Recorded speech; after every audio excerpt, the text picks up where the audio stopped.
السلام علیکم day readers and listeners. Novel ہے نقش ملال، ایپیسوڈ 2. رائٹر ہیں وائبہ فاطمہ.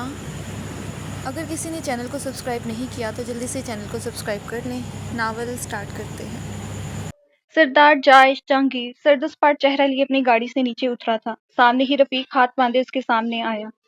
ہم اس کی بہن کو اٹھا لائے سردار جی، رفیق نے کہا تو اس کی آنکھیں لہو چھلکانے لگیں. کدھر ہے؟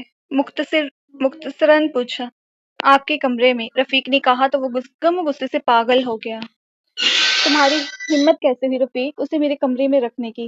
ابھی کے ابھی اسے نکال کر حال میں لاؤ، وہ کہتا تنفن کرتا آگے بڑھا، جبکہ رفیق بھی اس کے پیچھے ہی لپکا تھا. حریم اس دبیز قالین پر بیٹھی اپنی قسمت پر آنسو بہا رہی تھی.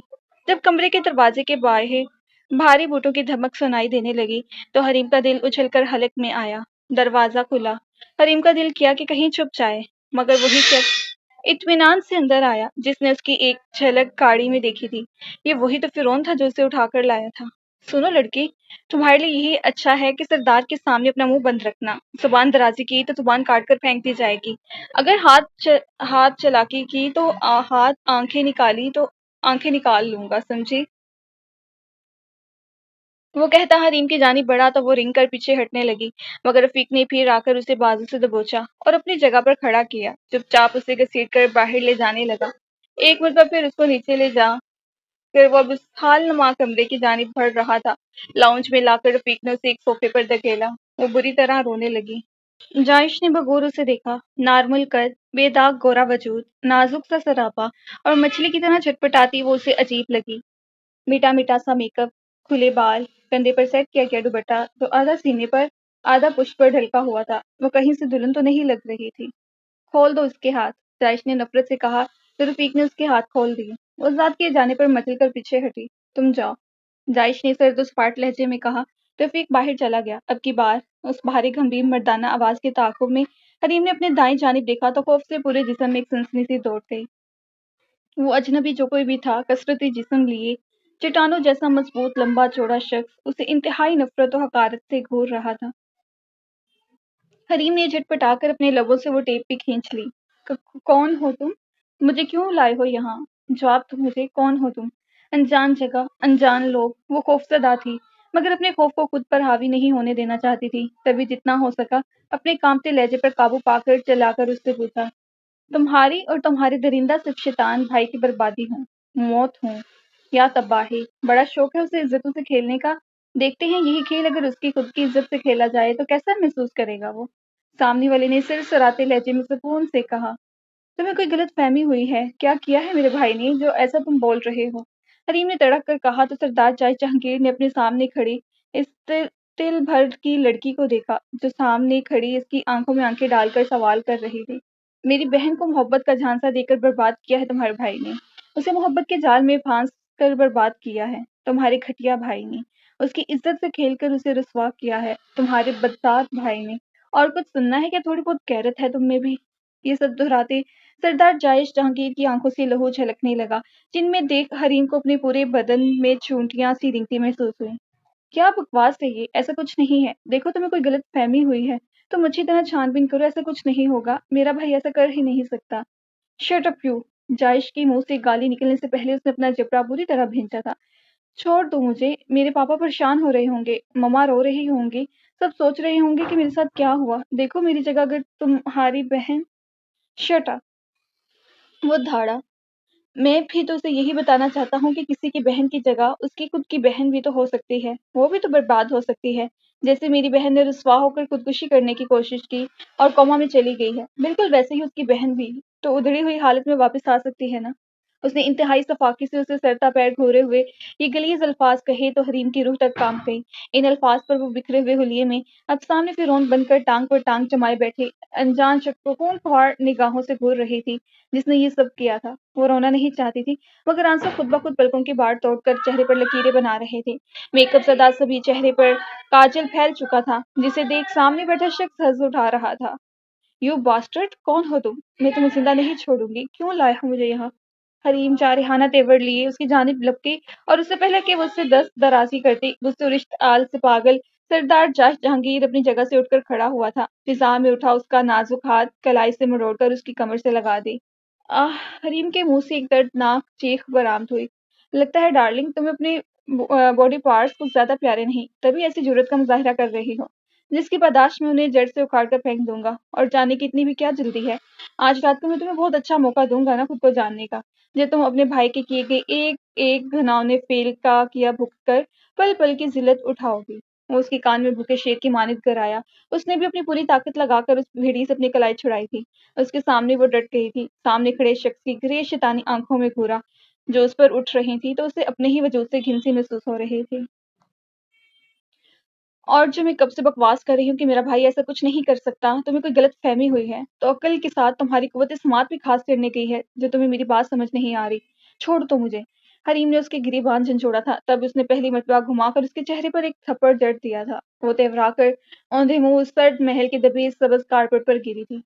اپنی اوقات میں رہو لڑکی، سردار جائے جہانگیر کے گریبان تک پہنچنے کی ہمت آج تک کسی نے نہیں کی۔ یہ تمہارے بھائی کی ہمت تھی کہ وہ اس کی عزت سے کھیل گیا، اور دوسری تمہاری جو میری گریبان تک آ گئی۔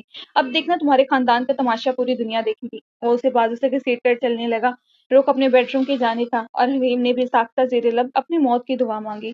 چھوڑو مجھے، خدا کے لیے چھوڑو مجھے، میں نے کچھ نہیں کیا، بھائی نے کچھ کیا۔ وہ فرش پر اس کے ساتھ گھسیٹتی بری طرح رونے لگی۔ وہ زبردستی پھر سے اسے لیے سیڑھیوں کے اوپر چڑھا تھا۔ سنسان حویلی میں اس کی سسکیاں گونج رہی تھی۔ داعش نے اسے لا کر اپنے بیڈ روم کے فرش پر پٹکا۔ وہ بری طرح رونے اور جھٹپٹانے لگی، اپنی پوری ہمت جمع کر کے دروازے کی جانب بھاگی، مگر اس نے پھر سے اسے دبوچ کر بیڈ پر پھینک دیا۔ جب خود پر آئے تو کیا بچ نکلنا اتنا ہی آسان ہوتا ہے؟ وہ اپنا کوٹ اتار کر ایک جانب اچھالتا بیڈ کی جانب بڑھا۔ حریم کے آنسو تھمنے کا نام نہیں لے رہے تھے۔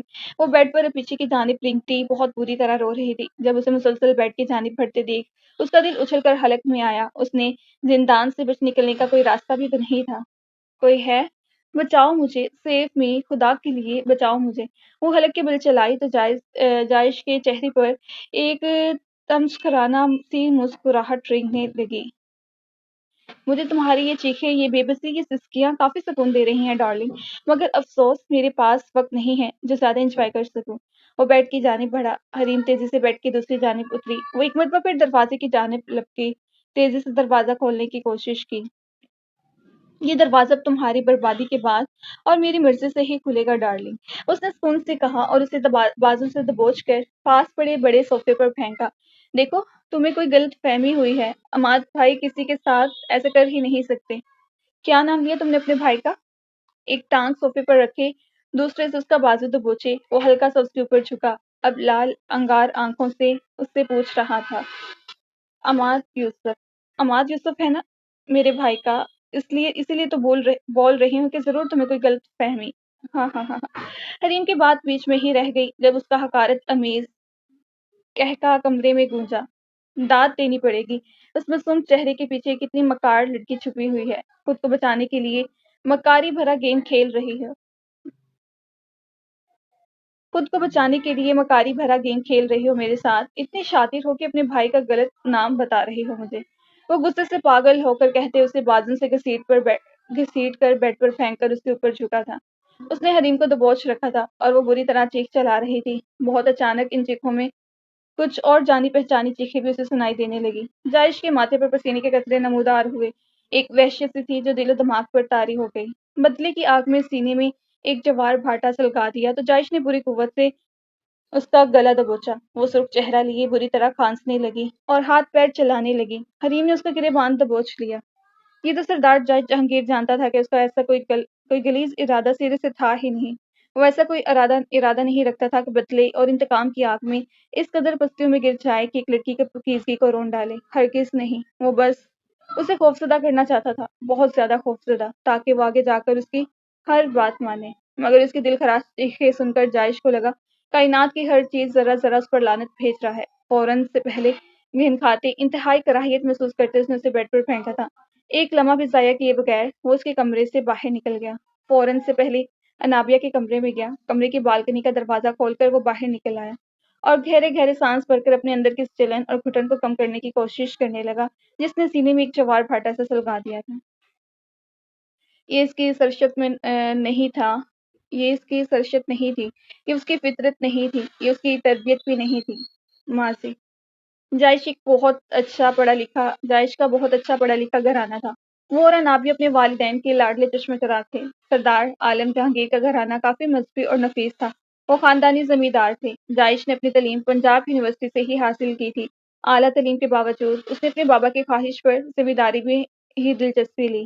سردار عالم جہانگیر نے دوران تعلیم جائش کی منگنی اپنی بھتیجی سے کی۔ پہلے تو یہ رشتہ پوری طرح ارینج تھا، مگر پھر اس رشتے کی نزاکت کی وجہ سے جائش کی فضا میں دلچسپی بڑھنے لگی اور وقت کے ساتھ یہ دلچسپی پسندیدگی میں بدل گئی۔ وہ ایم اے ایگریکلچر کے لاسٹ سیمسٹر چل رہے تھے جب ایک ناگہانی کار ایکسیڈنٹ میں عالم صاحب اور مسز عالم اس تارے فانی سے پہنچ کر گئے۔ جائش نے بڑی مشکل سے خود کو اور انابیہ کو سنبھالا تھا۔ انابیہ اس سے 8 سال چھوٹی تھی اور ابھی 8 میں ہی تو تھی۔ تب اس نے انابیہ کو ماں باپ دونوں کا ہی پیار دیا۔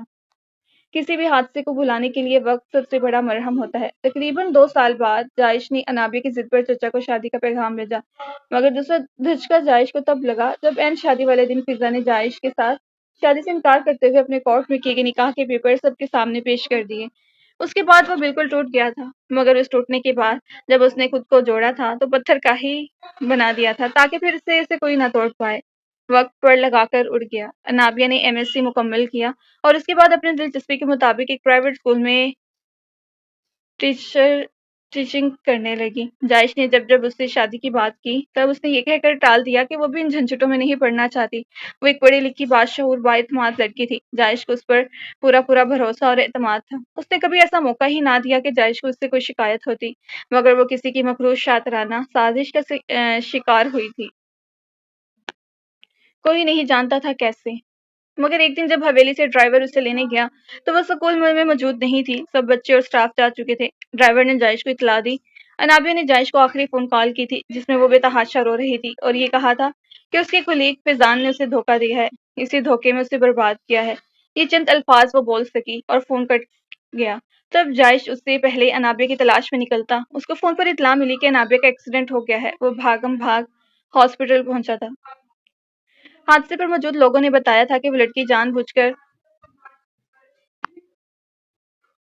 بہت اچانک ٹرک کے سامنے آئی تھی۔ اس کے بعد اس کے میڈیکل کے بعد بھی یہ ثابت ہو گیا کہ وہ برباد ہو چکی ہے۔ جائش کی دنیا اندھیری ہو چکی تھی۔ انابیہ موت کے منہ تک گئی۔ سر پر چوٹ لگنے کی وجہ سے وہ کوما میں چلی گئی۔ جب جائش کو انابیہ کی جانب سے تھوڑی تسلی ہوئی کہ وہ خطرے سے باہر ہے تو اس نے اس کے مجرم کو تلاش کرنے کی کوشش کی، مگر وہ تب تک منظر سے غائب ہو چکا تھا۔